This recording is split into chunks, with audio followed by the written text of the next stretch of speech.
kisah yang berurutan dikisahkan oleh Rasulullah SAW, ya, mula dari Sayyidina Ibrahim tidak punya anak dengan istrinya bernama Sarah, ya. Kemudian betapa inginnya Sayyidina Ibrahim punya anak, sehingga Sarah menyuruh wasifahnya, ya, menyuruh pembantunya bernama Hajar untuk dinikahi oleh Sayyidina Ibrahim. Ini Sarah yang meminta Sayyidina Ibrahim untuk menikahkan Hajar, karena masuk akal kan. Seorang perempuan pun memang kalau tak memberikan anak, maka dia akan suruh kita menikah lagi. Betul tak? Betul tak?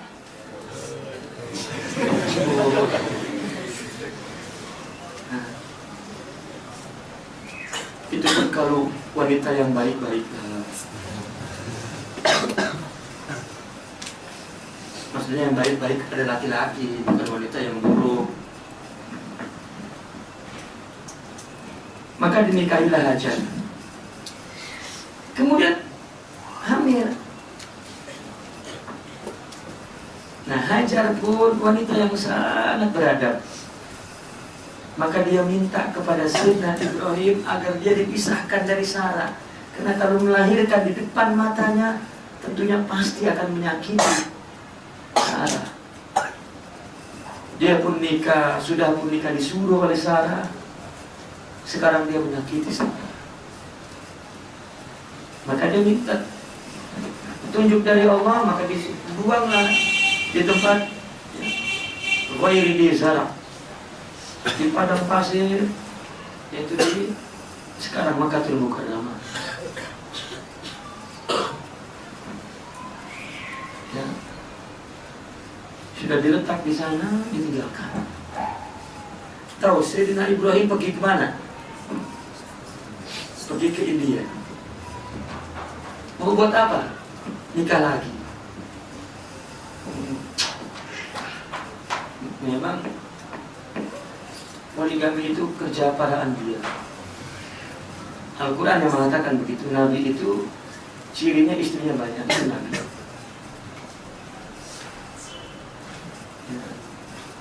Orang yang berani poligami itu memang anbiya, rusul, kemudian muluk, raja-raja. Orang yang besar-besar lah, memang laki-laki yang hebat-hebat lah. Para aulia, ya. Kalau yang laki-laki yang lemah-lemah macam ini, supaya dibangkitkan emosinya.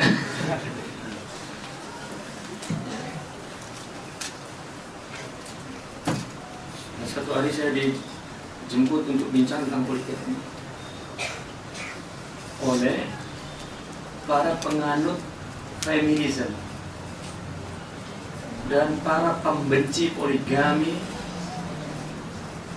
yang luar biasa. Kalau nanti ini jangan masukkan YouTube, tolong. Yang ini jangan. Kisah saya dijemput untuk dipermalukan karena saya selalu bincang poligami di mana-mana cara. Jemput, kita permalukan depan orang. Saya pun tak tahu kalau nak dipermalukan. Pergi saja dia. Yang menjemput semua orang-orang akademik dan orang-orang kerajaan. Saya pun tengok dia.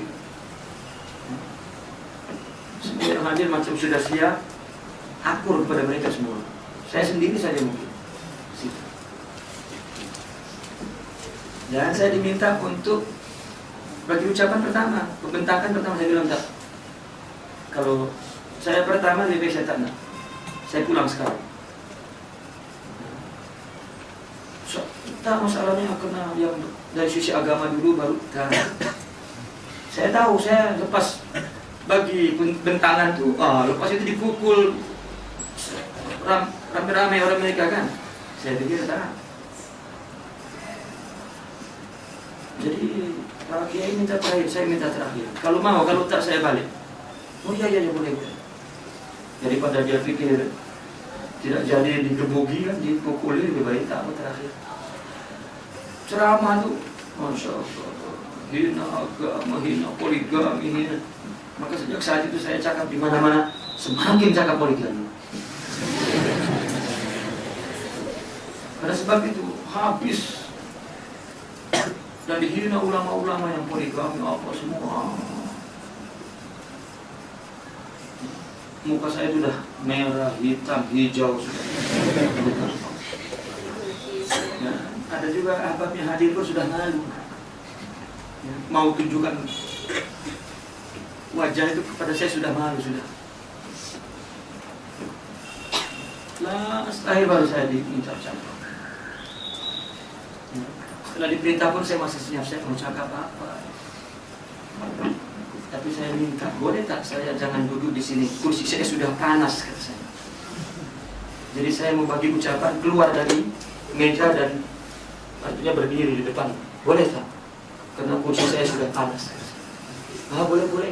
Jadi saya keluar, jadi pindahlah ke depan. Baru saya, sebelum takap saya bilang, lega hati saya keluar dari kursi itu. Akhirnya apa saya bilang? Setelah saya alhamdulillah, lalu saya hormati ini ya. Karena 3 orang pembentang, 2 laki 1 perempuan, ini 3-3-nya salit. Saya bilang yang saya hormati, yang saya muliakan para pembenci dan penantang poligami.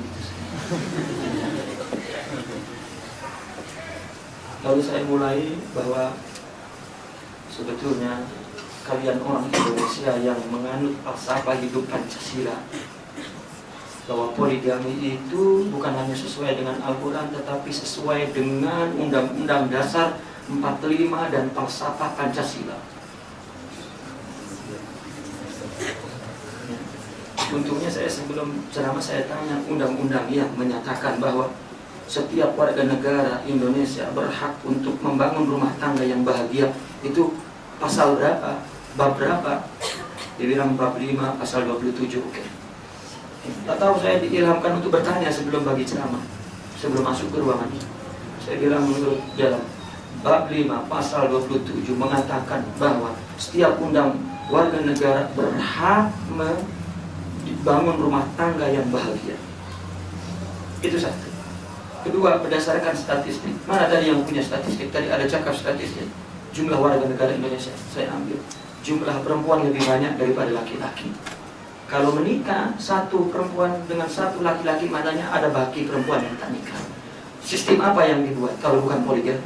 Kalau tidak dilaksanakan poligami, melanggar undang-undang negara, bahwa membiarkan warga negara bernama perempuan tidak mampu membangun rumah tangga yang bahagia. Apa baru mulai berdiri? Tapi kita takut cakap apa nanti? Karena sudah dari segi ekonomi, sosial, budaya, politik apa semua habis poligami, hilang sudah. Dihina ulama-ulama yang poligami dan sebagainya. Ya, itu pertama. Dan yang kedua, saya tunjuk penceramah yang perempuan. Menurut beliau tadi nih, ya kalau dia tidak beradab, kenapa saya pakai adab? Saya pikir, saya berpakaian begini, pakai serban, paling tak dihormati sikit, tak banyak pun. Menurut penceramah yang tadi ini mengatakan bahwa poligami adalah sistem yang bobrok, yang melahirkan generasi-generasi yang lemah. Ini orang tak kenal sejarah dan pendusta besar. Saya mau cerita dari masuknya Islam di Indonesia di sini. Yang pertama kali yang dibawa adalah oleh Ibrahim Asmarokandi yang punya anak bernama Sunan Ampel. Dia anak dari istri kedua, bukan istri pertama. Dialah yang menjayakan Islam di Nusantara, terutama di Jawa. Lahir dari istri kedua, bukan anak pertama. Dari mana mengatakan bahwa sistem poligami melahirkan anak yang lemah? Yang pembawa Islam yang pertama adalah dari poligami. Kedua, Presiden Soekarno lahir dari istri kedua, tapi dia menjadi seorang presiden yang terkenal di dunia pada masanya. Yang ketiga, Ibu Kartini, yang dikatakan sebagai pembela wanita, adalah lahir dari istri kedua, adalah lahir dari sistem poligami. Dia adalah menjadi wanita yang termulia di dunia, di Indonesia. Saya sebut satu-satu tokoh sejarah yang kebetulan yang saya hafal lahir dari istri kedua, ketiga, keempat. Ya benar, banyak lagi dari istri pertama yang hebat-hebat. Jadi betul-betul beliau bicara tidak ilmiah, bicara dengan penuh bodohan dan kedengkian kepada agama.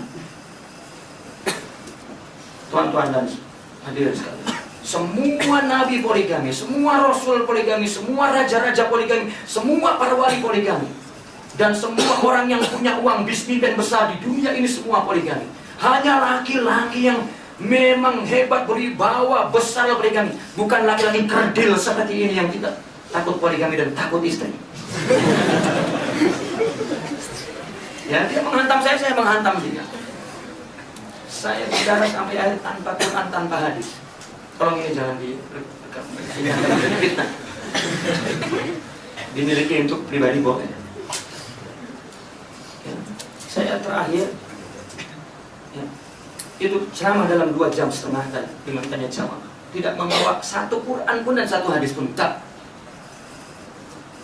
Akhirnya setelah selesai, baru wartawan tuh memburu saya.